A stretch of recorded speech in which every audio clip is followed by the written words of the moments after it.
نہ کوئی یہ مذہبی مسئلہ ہے بلکہ یہ خالصتاً ایک طبی مسئلہ ہے، اور علماء کرام جو ہیں وہ بہرحال اگر سائنس کی دنیا میں کوئی نئی ایجاد آتی ہے تو وہ سائنسدانوں کا کام ہوتا ہے، لیکن پھر اس کو شرعی حدود کے حوالے سے جانچنا یہ پھر علماء کرام کرتے ہیں۔ لیکن دنیا بھر اور پاکستان کے طبی ماہرین تو یہی کہتے ہیں کہ گھر پہ رہو، گھر پہ رہو۔ تو میں بھی اس کے حق میں ہوں۔ اب اس حوالے سے جو ابتدائی تجاویز طے ہوئی تھیں وہ یہ ہوا تھا کہ اگر ہم مسجدوں کو آباد رکھ سکتے ہیں تو مسجدیں آباد ہونی چاہیے، لیکن آباد ہونے کا معنی کیا ہے؟ بڑی وضاحت کے ساتھ ہم نے یہ عرض کیا تھا کہ 5 وقت کی اذان اور 5 وقت کی امامت، چاہے وہاں پر موجود صرف امام اور مؤذن ہوں، چاہے وہاں پر مسجد کے کچھ خادم ہوں اور لمبے لمبے فاصلوں کے ساتھ کھڑے ہو کر بھی وہ نماز ادا کر سکتے ہیں، تو اس صورت میں پرہیز کے تقاضے بھی پورے ہو سکتے ہیں اور مسجد بھی آباد رکھی جا سکتی ہے۔ رہا یہ کہ ظاہر ہے کہ جو لوگ مسجد میں نماز پڑھتے ہیں بلکہ اس کے عادی ہو جاتے ہیں، اور خاص طور پر ایسی وبائی صورتحال میں جب ایک مسلمان سوچتا ہے کہ میں اب اللہ کی طرف جاؤں، رجوع کروں خدا کی طرف اور توبہ و استغفار کروں اور اللہ سے کہوں کہ الہ العالمین ہمیں اس مصیبت سے نجات دلا، اس کو دور فرما، تو اس کے لیے بھی وہ مسجد کی طرف لپکتے ہیں۔ اب ایک طرف مسلمان کا جذبہ ہے، اس کی خواہش ہے، دوسری طرف احتیاطی تدابیر اور اس کا تقاضا ہے، تو اس حوالے سے بھی ہم نے یہ کہا تھا نہیں تو کیا وہ اللہ گھر میں نہیں ہے؟ میں گزارش کرتا ہوں نا جی، تو اس حوالے سے بھی ہم نے یہ کہا تھا کہ لوگوں سے کہا جائے کہ وہ گھروں پہ رہیں، عبادت گھروں پہ کریں،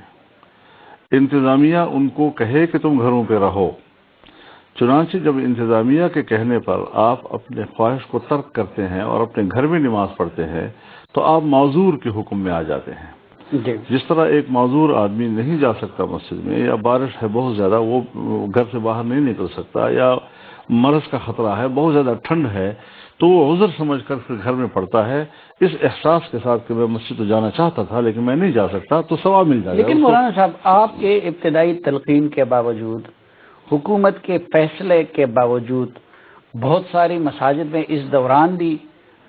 لوگ باجماعت نماز پڑھتے رہے، پھر مذہبی حلقوں نے اتنا دباؤ ڈال دیا حکومت پہ کہ اب حکومت رمضان میں مساجدیں کھولنے پہ مجبور ہو گئی، تو آپ نہیں سمجھتے کہ یہ رویہ دین کے تعلیمات کی منافی تھا؟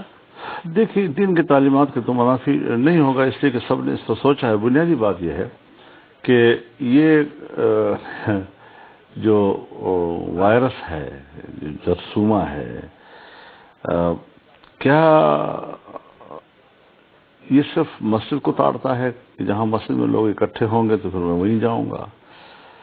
دیکھیے، پبلک جو مقامات ہوتے ہیں، چاہے آپ کی سبزی منڈیاں ہیں، چاہے آپ کے بازار ہیں، چاہے آج کل جو 12,000 روپیہ تقسیم ہوتا ہے بینکوں کے سامنے تحت نظر، اس میں خواتین کا اجتماع گھلے ملے، خود آپ کے جو میڈیا ہاؤسز ہیں اس کے اندر لوگوں کا آنا جانا، بیٹھنا اٹھنا، تو بڑے بڑے مالز ہیں جس کے اندر لوگ جاتے ہیں، اور وہ تو یہ چیزیں جو ہیں یہ قابل اعتراض ٹھہری۔ اس پر یقیناً میں سے عرض کرنا چاہتا ہوں کہ رد عمل تو یوں آیا کہ اگر یہ جگہ کھلی ہیں تو پھر مسجد کیوں بند ہے؟ نہیں، وہ تو میں حکومت کے اقدامات اور پالیسی کو جاہلانہ کا میں نام دیا تھا، لیکن کیا تو میں نے یہ مشورہ دیا تھا ذاتی طور پر کہ یہ مناسب بات نہیں ہوگی میرے نزدیک کہ ہم کہیں کہ وہ کھلی ہیں تو مسجد بھی کھلی رہے۔ نہیں، جب مسجد نے امپلیمنٹ کیا اپنے اوپر فیصلے کو اور ہم قبول کر رہے ہیں، تو دوسری جگہ جہاں پر حکومت کی نظر نہیں پڑ رہی ہے وہاں بھی نظر پڑے اس کی، اور وہاں پر بھی قدغنیں لگائیں تاکہ لوگوں کا جمگھٹا نہ ہو اور یہ جو بیماری ہے یہ کم از کم پھیلے، اور اگر پھیل بھی جاتی ہے تو پھر وہ اس کا علاج ہو سکے، میتیں نہ ہوں اس کی وجہ سے۔ اب جو حکومت نے علماء کے مشاورت سے جو فیصلہ کیا ہے، آپ اس کو مناسب موضوع سمجھتے ہیں؟ میرے خیال میں جب ایک مسئلے پر اتفاق رائے ہو جاتا ہے اور ایک اجماع ہو جاتا ہے تو اس اجماع کا پھر احترام کرنا چاہیے۔ میری ذاتی رائے پھر میری ذاتی رائے رہ جاتی ہے، اور اس کے بعد جو تمام لوگ ایک بات پر متفق ہو گئے ہیں تو میرے خیال میں پھر اس کا احترام ہونا چاہیے۔ نہیں، آپ کی رائے اس میں شامل تھی؟ میں نے تو علماء کرام سے عرض کیا تھا جب پہلے دفعہ کراچی میں تمام مکاتب فکر یا جیسے بیت المسالک ایک اجتماع ہوا تھا، تو اس وقت بھی میں نے ان کی خدمت میں کچھ تجاویز تو دے دی تھی، لیکن وہ ایک فورم بن گیا اور اس نے جو فیصلے کیے تو میرے خیال میں ابتدا میں تو ہماری تجاویز اور پھر ان کی جو تجاویز تھی وہ سب مشترکہ تھی جی۔ ہندوستان کے علماء کی جو آراء آئیں مسجد کے حوالے سے وہ بھی تقریباً اس کے برابر تھی، یہاں تک کہ میں نیپال کے ایک عالم دین کی وہ سن رہا تھا، جمعیت علماء کے وہاں کے ذمہ دار تھے، انہوں نے بھی یہی کہا کہ ہمیں مساجد میں بہت چند لوگ جا کر نماز پڑھنا چاہیے، زیادہ وہاں لیکن مولانا صاحب آپ دیکھیں عرب حکومت ہے، وہ آپ جانتے ہیں کہ وہاں پہ بادشاہی نظام ہے، ان کا قانون بہت سخت ہے، وہ ٹریفک کے قوانین پہ بھی عمل درآمد کروا دیتے ہیں، ان کی حکومت کے ایک اشارے پہ ہر بندہ عمل کرتا ہوا دکھائی دیتا ہے۔ پاکستان میں تو آپ کو پتہ ہے کہ جو نظام ہے،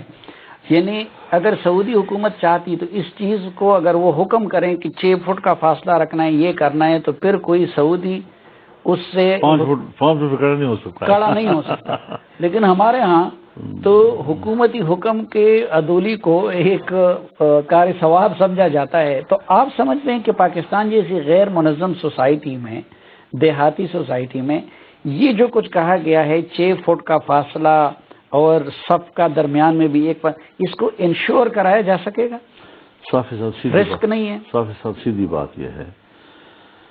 کہ وہ 5 آدمیوں کی جو بات ہوئی تھی اس پر بھی عمل نہیں ہو سکا، جمعے کے اجتماعات پر بھی کنٹرول حاصل نہیں کیا جا سکا، اور پھر اس پر جو زیادتی پہ زیادتی ہوئی ہے وہ یہ ہے کہ مسجد کے امام اور خطیب کے خلاف FIR بھی کاٹی گئی، اس کو گرفتار بھی کیا گیا، اس کو مسجد سیل کرنے کی دھمکی بھی دی گئی، حالانکہ یہ اس کے فرائض میں سے نہیں ہے، یہ سرے سے اس کی ڈیوٹی نہیں ہے۔ اس نے تو آپ کو سپورٹ کرنا ہے کہ جب انتظامیہ لوگوں سے کہے کہ مسجد میں مت آؤ، گھروں میں پڑھو، تو امام صاحب بھی لوگوں کو کہے کہ آپ کو ٹھیک کہا جا رہا ہے، جو آپ سے کہا جا رہا ہے آپ اس کو تسلیم کر لیں، اس میں آپ کو گھر پہ بھی نماز پڑھنے کا ثواب ملے گا۔ امام نے ایسا کیا، لیکن اس کے باوجود ہماری ایڈمنسٹریشن نے اپنی نااہلی چھپانے کے لیے پھر علماء کرام پر حملے کیے، ان کے مسجدوں پہ چڑھ دوڑے، جوتوں کے ساتھ مسجدوں میں اندر داخل ہوئے، اور تو اس طریقے سے جو غلط اس کو ٹریٹ کیا گیا، تو نااہلی تو ہے، اس میں تو کوئی شک نہیں کہ حکومت یہاں پر ناکام ہے۔ علماء کی سب سے بڑی جماعت کے سربراہ بھی ہیں، زیادہ تر ائمہ مساجد بھی پاکستان کے وہ آپ کی جماعت سے متعلق ہیں، آپ کو فالو کرتے ہیں۔ آپ جمعیت علماء اسلام کے امیر کی حیثیت سے اب کیا کہتے ہیں کہ یہ جو فیصلہ ہوا ہے اس پہ عمل درآمد، یعنی حکومت تو غلطیاں کرتی ہیں، انتظامیہ غلطیاں کرتی ہیں، ان کو تو ہم ایک طرف رکھتے ہیں، ائمہ مساجد کا اور مقتدیوں کا ان کی یہ دینی ذمہ داری بھی بنتی ہے یا نہیں بنتی کہ وہ ان حدود و قیود کا خیال رکھیں؟ میرے خیال میں حدود و قیود کا خیال رکھنا بھی چاہیے، اور بڑی وثوق کے ساتھ اس بات کا خیال رکھنا چاہیے، اور میں آپ کے سامنے موجود ہوں، میں اس کا پورا احتیاط کروں گا، میں گھر میں نماز پڑھوں گا، تراویح بھی گھر میں پڑھوں گا، کوشش کروں گا کہ میں مسجد کی طرف جا کر وہاں کسی اجتماع کا ذریعہ اور سبب نہ بنوں۔ آپ یعنی اس مرتبہ تراویح گھر پہ پڑھیں گے، اور یہی 6 فٹ کا فاصلہ یہی ہوگا برقرار؟ گھر کے افراد ہی ہوں گے، گھر کے افراد ہی ہوں گے، کوئی زیادہ نہیں ہوں گے اس میں، جو ہمارے گھر کے اپنے اندر بھائی ہیں، بیٹے بتیجے، یہی لوگ ہوں گے، آپس میں زیادہ تو نہیں ہوں گے۔ لیکن ہمارے کچھ لوگ اس کو جو ہے نا توکل علی اللہ، اور وہ کہتے ہیں کہ نہیں جی اس دوران تو اللہ پہ توکل کرنا چاہیے، تو میں اس لیے وہ رائے آپ کی جاننا چاہ رہا تھا کہ یہ جو حکومتی فیصلہ ہے اس کا احترام، جس سے دوسروں کی زندگیوں کو بھی خطرہ ہے، اس پہ عمل درآمد دین کا بھی تقاضا بن جاتا ہے کہ نہیں؟ دیکھیے، ایک تقدیر ہے، توکل علی اللہ ہے، یہ اپنی جگہ پر ایک عقیدے اور ایمان کا حصہ ہے، لیکن اگر تدبیر و اسباب اختیار کیے جائیں اور وہ امور جو کہ تحت الاسباب ہوں اور وہ تدبیر کے محتاج ہوں، انسانی عقل کے محتاج ہوں، وہاں پر تدبیر اور اسباب کو استعمال کرنا یہ تقدیر اور توکل کے خلاف نہیں ہے، بلکہ عین اس کا تقاضا ہے۔ لہذا یہ جو تصادم پیدا کیا جا رہا ہے تقدیر اور تدبیر کے درمیان اور توکل اور اسباب کے درمیان، یہ تو میں سمجھتا ہوں کوئی علمی رائے نہیں ہو سکتی جی۔ ہمیں یہ یقین کرنا چاہیے کہ بیماری اگر آئی ہے تو اس کا خالق اللہ ہے. اس کو شفا اگر دینی ہے تو شفا کا خالق بھی اللہ ہے، شفا دیتا بھی وہی ہے. اذا مرضت فهو یشفین، بیمار میں ہوں گا شفا اللہ دے گا. تو یہ تو ایک ایمانی مسئلہ ہے، عقیدے کا مسئلہ ہے. لیکن جناب رسول اللہ صلی اللہ علیہ وسلم فرماتے ہیں لکل داء دوا، ہر بیماری کی ایک دوا بھی ہے. اور آپ نے دوائی لی بھی ہے اور علاج بھی کیے ہیں، اور صحابہ کرام نے بھی دوائیاں لی ہے اور حکیموں کی طرف رجوع بھی کیا ہے. تو اسباب کی دنیا میں علاج کرنا یہ تو کبھی بھی تقدیر اور توکل کے خلاف نہیں ہے. ٹھیک ناظرین، ایک مختصر سی بریک لیتے ہیں، واپس آتے ہیں تو مولانا فضل الرحمان صاحب کے ساتھ گفتگو یہیں سے کنٹینیو رکھیں گے. ایک بار پھر خوش آمدید آپ کو جرگے میں. ہمارے ساتھ ہیں جمعیت علماء اسلام کے سربراہ جناب مولانا فضل الرحمان صاحب. مولانا صاحب، ایک اور بھی پہلو ہے. پاکستان میں ہمارے جتنے بھی مدارس ہیں، جتنے بھی مساجد ہیں، وہ لوگوں کے صدقات اور خیرات سے چلتے ہیں. عرب دنیا کی طرح ہمارے ہاں کوئی سرکار کی طرف سے مساجد کے انتظام کا کوئی ذریعہ نہیں ہے. یہی رمضان کا مہینہ ہوتا تھا کہ جس میں ان مساجد کو، ان کے ائمہ کو زیادہ تر خیرات اور صدقات مل جاتے تھے. اب بعض لوگ ایک یہ بھی تو خیر الزام لگاتے تھے نگیٹولی کہ علماء کی طرف سے ریزسٹنس کی ایک وجہ یہ بھی تھی. لیکن بہرحال یہ یقینی ہے، ایک تو یہ ہے کہ زیادہ تر وہ خیرات اور صدقات اب کے بار وہ کورونا کے متاثرین کی طرف جائیں گے.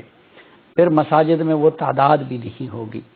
تو ہم یہ سمجھ سکتے ہیں کہ ہمارے زیادہ تر جو ائمہ مساجد ہیں یا وہ بھی غریب لوگ ہیں، وہ بھی مالی بحران کے اس مرتبہ زیادہ شکار ہوں گے. اس حوالے سے آپ کیا سمجھتے ہیں کہ اس کا کیا حل ہو سکتا ہے؟ پہلی بات تو میں آپ کے بات کا جواب دینے سے پہلے یہ عرض کرنا چاہتا ہوں کہ یہ جو ریلیکسیشن دی گئی ہے،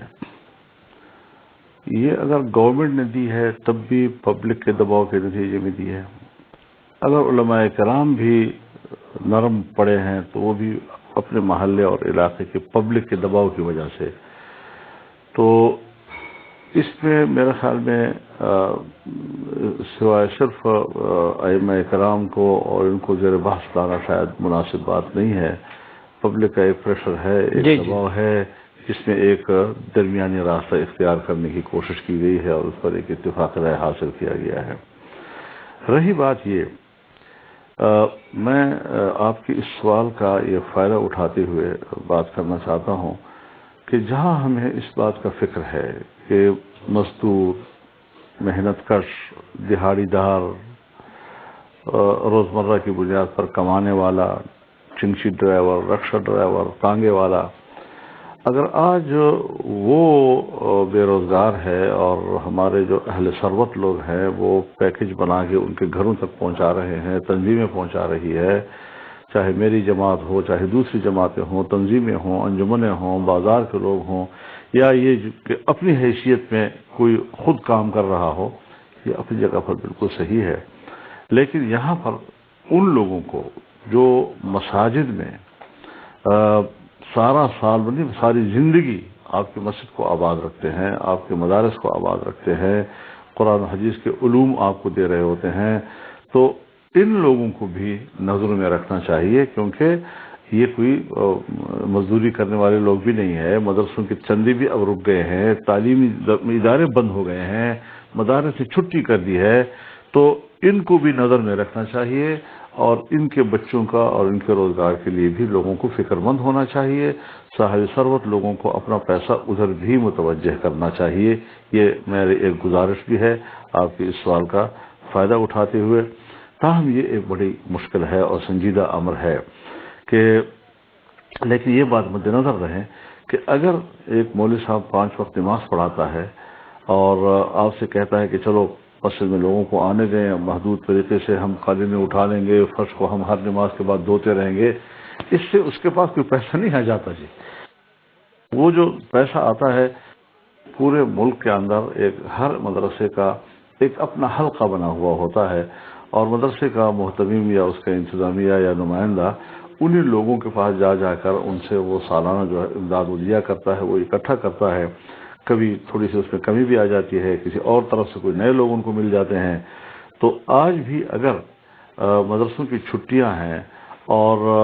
لوگوں کا آنا جانا جو ہے اس پر قدغنے ہیں، یا یہ کہ متمول لوگ اپنے ہی ماحول میں پیسہ خرچ کر رہے ہیں جو وہاں پر بے روزگار، تو اس کا بھی کوئی متبادل نظام ہونا چاہیے ان کے پاس،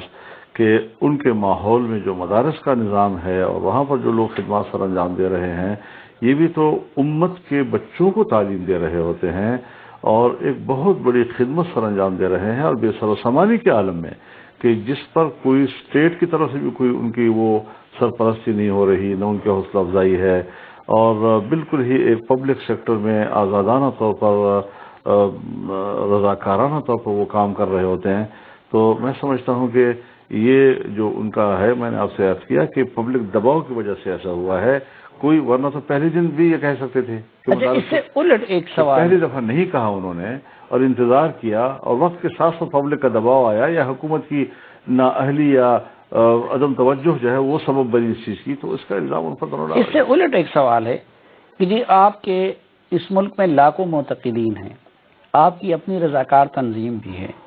جن کو آپ لا کے یہاں ان سے دھرنے دلوا سکتے ہیں، حکومت کو ہلا سکتے ہیں، وہ آپ کے حکم پہ جان دینے کے لیے تیار ہیں، تو اس بحرانی دور میں آپ لوگ خود، یعنی آپ کی تنظیم لوگوں کی خدمت کے لیے کیوں آگے نہیں بڑھی؟ یہ بڑا اچھی بات آپ نے کہی ہے۔ میرے خیال میں سب سے پہلی جماعت وہ جمعیت علماء اسلام ہے کہ جس نے پورے ملک میں ہر ضلع کی انتظامیہ کو براہ راست اپروچ کر کے اپنی خدمات حوالے کرنے کا اعلان کیا تھا۔ اور آپ جانتے ہیں کہ موجودہ حکومت کے حوالے سے ہمارا موقف کیا ہے۔ ہمارا صرف موقف ہی نہیں بلکہ ان کے خلاف ہمارے رویے بھی آپ جانتے ہیں اور دیکھتے ہیں، لیکن یہاں آ کر ہم نے کہا کہ نہیں، اختلاف اپنی جگہ پر ہوتا ہے، لیکن یہ اب مسئلہ ایسا ہے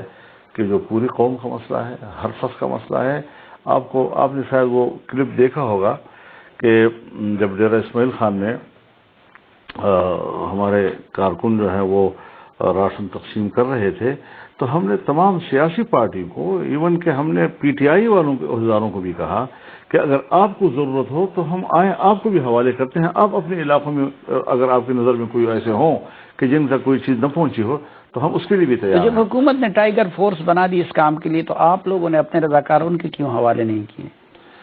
دیکھیے، ہم نے تو رضاکاروں کے حوالے کیے ہیں، اور رضاکار ہمارے ہر جگہ پر کام کر رہے ہیں، جہاں پر کیس زیادہ ہیں، کہیں پر کیس کم ہیں، کہیں پر لوگوں کا میل جول ہے، کہیں پر نہیں ہے، اس کے مناسبت سے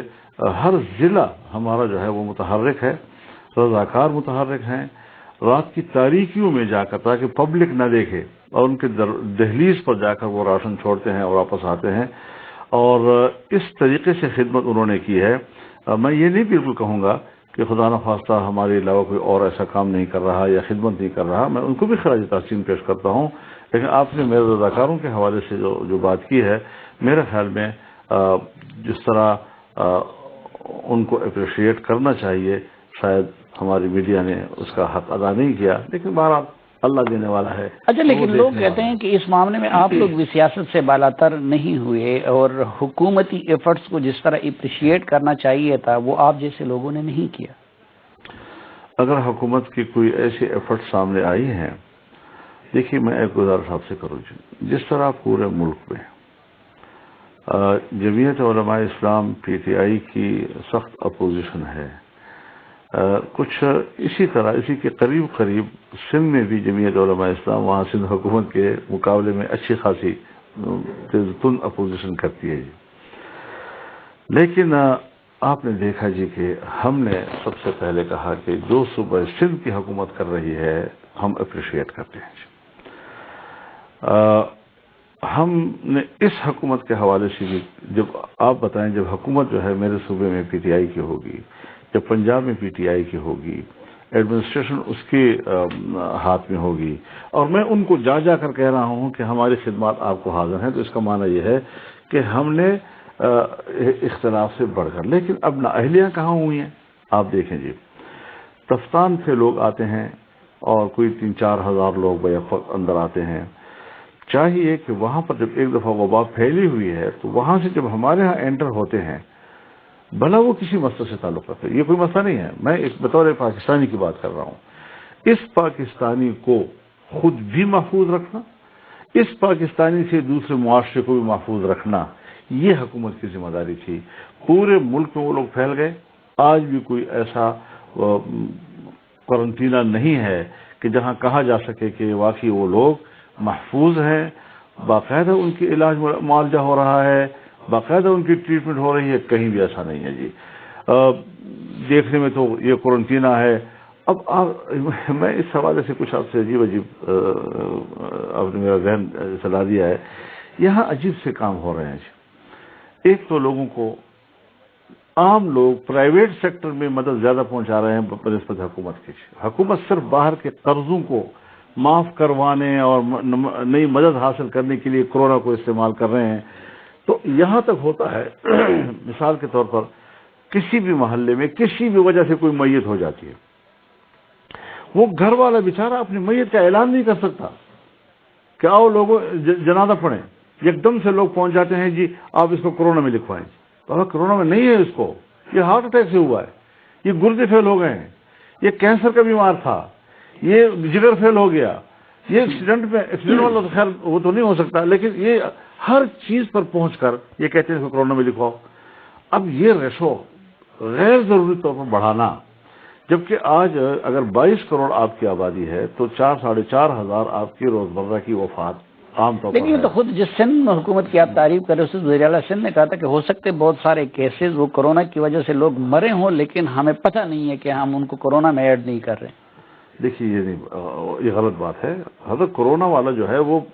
چیخ رہا ہوتا ہے کہ بھئی وبا آ گئی فلانے علاقے میں، اگر بالفرض نہیں ہے پتہ تو اس کا وہ مجرم نہیں ہے، لیکن بات یہ ہے کہ اگر کورونا نہیں ہے تو اس کا تو پتہ لگ گیا ہے نا۔ مجرم کے لفظ سے مجھے یاد آیا، میں تو یہ عرض کرتا رہتا ہوں کہ اس حوالے سے حکومت کا کردار اگر جاہلانہ ہے تو آپ نہیں سمجھتے کہ اپوزیشن کا بھی مجرمانہ ہے؟ نہ کوئی اس دوران اپوزیشن اکٹھی ہوئی، نہ کوئی لائحہ عمل دیا، نہ حکومت کو کوئی تجویز دی، نہ کوئی نہیں، ایسا نہیں ہے حضرت۔ میرے خیال میں اس بارے میں بھی میں جو بات آپ سے کروں گا پھر آپ فیصلہ کریں۔ سب سے پہلے اپوزیشن نے اپنا اجلاس کیا ہے۔ میرے خیال میں میاں شہباز شریف صاحب جب باہر سے آئے تو انہوں نے فوری طور پر، پھر بلاول صاحب نے بھی رابطے کیے تو ایک اجلاس ہو گیا، اور میں تو ڈیرا اسماعیل خان میں تھا، میرے ساتھ بات چیت ہوئی، میں نے کہا بالکل ہونا چاہیے کہ ویڈیو لنک کے ذریعے وہ ہوا سمجھ۔ ظاہر ہے کہ اس اجلاس میں کیا ہونا چاہیے کچھ تجاویز انہوں نے طے کی تھی۔ اس کے بعد 25 مارچ کو اسپیکر صاحب نے ایک اجلاس بلایا۔ اسپیکر صاحب کے اجلاس میں عمران خان صاحب آئے، 2-4 منٹ اپنی گفتگو جھاڑی اور چلے گئے اور میٹنگ چھوڑ گئے۔ بھائی وہ آپ جب ایک دفعہ شریک ہو چکے ہیں، اپوزیشن لیڈر سارے موجود ہیں، آپ کو تجاویز دے رہے ہیں، آپ خود سنیں اس کو۔ چیف ایگزیکٹو تو آپ ہیں نا، وہ تو صرف ایک کنوینر کے طور پر کنوین کر رہا ہے نا، اس کے علاوہ تو اسپیکر صاحب کو کوئی ذمہ داری نہیں ہے جی۔ اب وہاں سے بھی غیر سنجیدگی کا مظاہرہ ہوا۔ اس کے بعد 6 اپریل کو پھر یہ اجلاس بلایا گیا اسپیکر صاحب کے حوالے سے، یہ باوجود تحفظات کے کہ اب تک ہمارے تجاویز پر آپ نے عمل ہی نہیں کیا ہے، آپ مجھے کس لیے بلا رہے ہیں؟ پھر بھی آئے۔ جب پھر آئے تو جس وقت یہ ان کے مشیر صحت اجلاس میں تشریف لائے ہیں، میرے خیال میں 15-20 منٹ کے بعد خود ہی کہتا ہے ہم تو غلط بیٹھے ہیں۔ بابا غلط بیٹھے ہیں تو اچھی بیٹھ جاؤ، فاصلے کا نہیں ہے تو فاصلے کے ساتھ بیٹھ جاؤ۔ نہیں، اجلاس منتظر کر دیا اور ابھی تک بلایا ہی نہیں ہے جی۔ اب یہ جس طرح ایسی صورتحال میں دیکھیے اپوزیشن تو مایوس ہو گئی ان لوگوں سے